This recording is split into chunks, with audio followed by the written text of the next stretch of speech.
I was just like, man, can we just not do it for this fight? And then Winklejohn called me on the phone, didn't even have the fucking balls or the backbone to say it to my fucking face when I was right there with them. Called me on the phone like, yeah, we're actually gonna go with Perry. You know, he pays money. Again, it comes back to the money. I'm like... So Perry pays him a percentage and you don't? I only pay Greg. For my entire career, I've ever been there because I don't like Winklejohn's style. I don't like his way he holds mitts. I don't like the way he trains people. What's different about what he does? It's the same thing for you, for me, for John, Sam. They're all it's a cookie cutter. Everything's exactly the same. And it never changes. I don't understand how you could be a coach of one of the greatest... At one time, the greatest gyms on the planet, you know, and then don't ever evolve, don't ever change, and don't run class. And to me, he just drove that place into the ground, man. Literally turned it into a puppy mill. It's only about making money. And for you guys who don't know what I'm talking about, a puppy mill, when someone has a dog and they just fucking breed it and sell the puppies and breed it and sell the puppies, that's what's happening.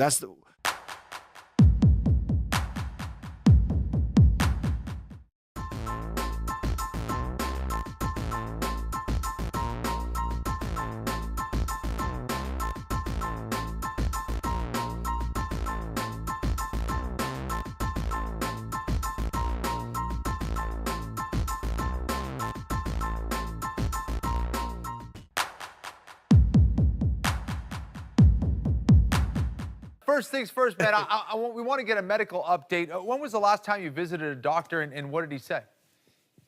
I was out in Vegas a couple weeks after that last fight, and you know, the good thing is all the concussion experts and stuff, they said that I'm clear. I'm clear free from all of that. We saw some doctors about my health with my potassium levels and stuff was great, so we can cut out that weight cut thing that people are saying. You know, the great thing is that we don't really have an answer, but at the end of the day, they're clearing us to fight. You know, that big things that everybody was worried about, it's not that. So I'm excited, you know. It's time to get back to work, get back in where I belong in the octagon, and can't wait to get back to what I love. Well, listen, man, we have a huge fight coming up. Conor and Khabib, you have a history with both these guys. Who do you think wins this fight, man? We didn't see Conor for a long time, for sure, but we didn't see the best version of Khabib either, you know. I think so. Conor being so away, everybody keep talking about ring rust, but I think so it's actually good, you know. I think so this gave Conor time to add more tools to his box, so we see what happens, you know. I'm excited. I'm excited to watch as a fan, and you know, I know a boy that's ready to fight either of them too, so I just can't wait to watch it. I think the fan is in for a treat.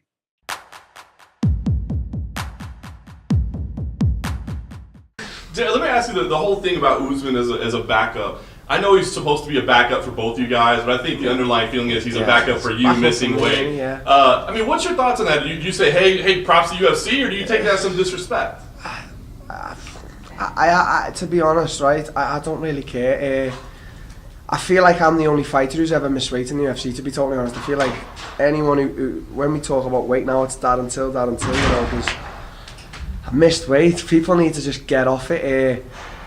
If Usman's there and ready, and by some chance I miss weight and Tyron accepts, Tyron said he wasn't going to fight him, I seen, but it is what it is. They got the backup. Usman, they've told him he's doing what they've told, so I'm just not asked.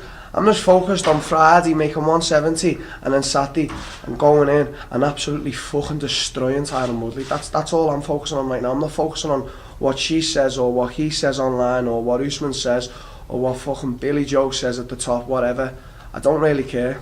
That and I don't care too, innit? Now, Tyron Woodley recently said even if you miss weight, he doesn't want to fight Usman. He still wants to fight you. Yeah, he's training. We all have different mentalities on this. You know, if I was in Tyron's shoes and Tyron, you know, missed weight, I'd fight Usman. You know, to me, when you say you're the best and you believe you're the best, you can fight anyone. You can fight anyone. So that, to me, I'd fight him. But I can understand where Tyron's coming from. He's training for a 6'2" guy, big, you know, should we say middleweight, strong power, you know, good defence, you know, puts pressure on. then his whole game can just get changed up for a guy who's sort of similar in himself, like same sort of size, wrestling background, both carry power. So I can understand where Tyron's coming from. You know, he's being a, shall we say, a safe champion, but I can definitely understand his reasons behind it.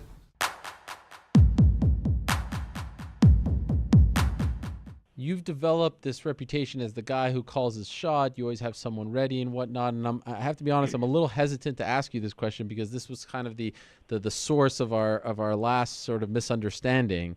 But no, let's talk about it. Who's on the phone though? Who's on the phone? There's no one on the phone. On the phone? No one's here. We got nothing for you. Okay. Randy Brown, Sage Northcutt, Diego Sanchez. I was left a little bit. I was left a little bit confused by that one. Could you explain why? I mean, obviously we know about Sage and you beat Sage. Randy, we know. Diego, okay. Why those guys? Why that one? Okay, I'll tell you. Those are 3 fights. I think they'd be fun. I figure, look, I want to fight before Christmas for sure. So I figure instead of locking myself in with like when I called out Dan Hardy, and he never come back to fight. Like I'm ready to go now. I want to fight a lot. I want to be active. So I'll give you guys multiple choice. Let whoever they want to do. I want to fight, Randy because that, I want that fight. I figured since I'm asking for a rematch, I'll offer a rematch too. And if Sage wants some, which I don't think that one will happen. No. I don't think he wants to do that one. But but the one I want the most, man, I'd like Diego Sanchez. That dude's a legend, and I'd love to fight Diego Sanchez. So that's the one I'm hoping. He's got a fight next week. That could get lined up perfectly, and if it could, if he wants to do it, I'd love to fight a legend like Diego Sanchez. That's the one I think I'd like the most. That's the one I'm kind of pushing for. Do you think the other two, if Diego won't sign it, but I'm sure they'll offer it to him. So if he doesn't sign it, maybe one of those other two or whatever.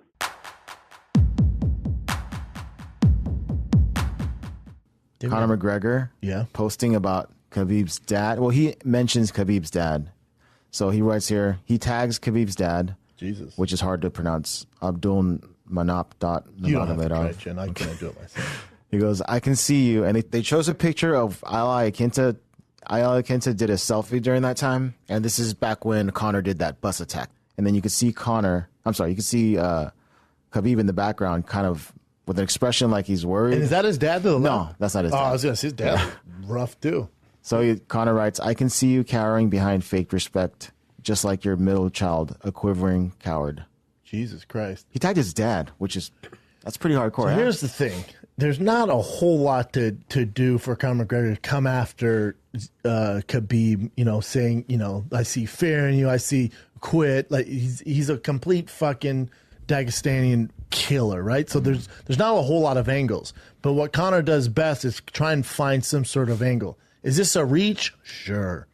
Even if you're a diehard Conor McGregor fan, you're going, all right. I mean, at least he's trying. It's not the best attempt he's done at trying to point to a guy's weakness and stuff like that. But with Khabib, there's not a lot, so you got to find something. So he's trying. He's building the fight. He's posting. It's you got to do something. You can't just post pictures in your underwear with your fat dick and your money and your Rolexes and Rolls Royce. You just can't do all that all the time. So, all right, here we go. He'll find something. It's going to get worse, and it's going to build up the fight, and Khabib's going to get frustrated and stuff like that. It's going to be good. It's a reach for sure.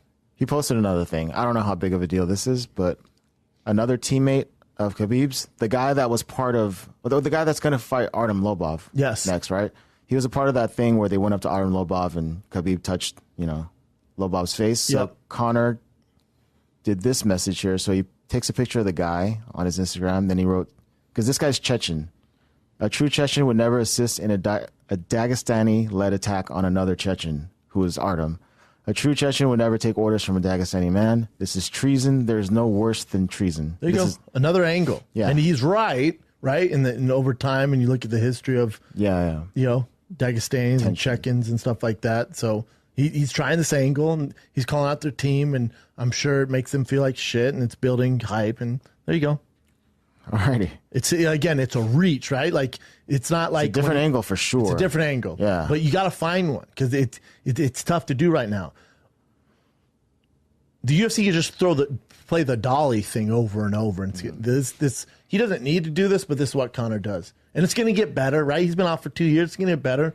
His Floyd Mayweather trolling was iconic, and the Jose Aldo was amazing, and the Eddie Alvarez and Chad Mendez, and it's what he does, and it's going to get better. The Jose Aldo was ridiculous when he took the belt. That was so. It's going to get better.